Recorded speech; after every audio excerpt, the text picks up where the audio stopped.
This week in Washington, D.C., we are celebrating National Police Week. This annual tradition, which draws tens of thousands of law enforcement officers from around the country, is a time to celebrate the critical role that police play in maintaining a free and safe society. It is also a time to mourn our nation's fallen heroes. Last year, 127 men and women gave their lives while protecting Americans' public safety, including 3 officers in my home state of Virginia. The average age of these fallen officers is just 40 years old, which is too young to be taken from their loved ones. The Blue Alert system, which is currently in place in 20 states, is a cooperative effort among local, state, and federal authorities, law enforcement agencies, and the general public. S665, the Rafael Ramos and Wen Jianliu National Blue Alert Act of 2015, seeks to expand on these existing programs by encouraging an enhanced nationwide system for the distribution of time-sensitive information to help identify and locate a violent suspect when a law enforcement officer is injured or killed in the line of duty, or when there is an imminent and credible threat against an officer. Similar to the Amber Alerts for missing children and Silver Alerts for missing seniors, Blue Alerts broadcast information about suspects, including a description of an offender who is still at large and, if available, a description of the offender's vehicle and license plate information. Like Amber Alerts, Blue Alerts are intended to hinder the offender's ability to escape and will facilitate their capture.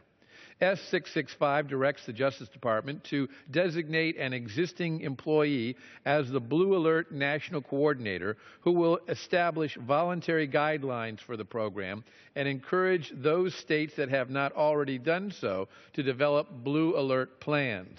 The House has passed similar versions of this legislation in the past 2 Congresses, but those bills were not taken up by the Senate.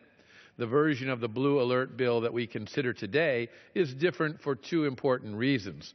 First, unlike the Blue Alert bills from prior Congresses that passed this body only to wither away in the Senate, S665 will be sent directly to the President's desk for signature following House passage. I urge him to sign this legislation without delay. Second, S665 is named after New York City police officers Rafael Ramos and Wen Jianliu, who, in December 2014, were murdered in cold blood by a malevolent killer who traveled from Baltimore to Brooklyn with the stated intention of shooting police officers. Officer Ramos left behind a wife and 13-year-old son. Officer Liu left behind his wife of just 2 months. This bill, a tribute to their service and sacrifice, will hopefully spare other families from the pain of losing a loved one.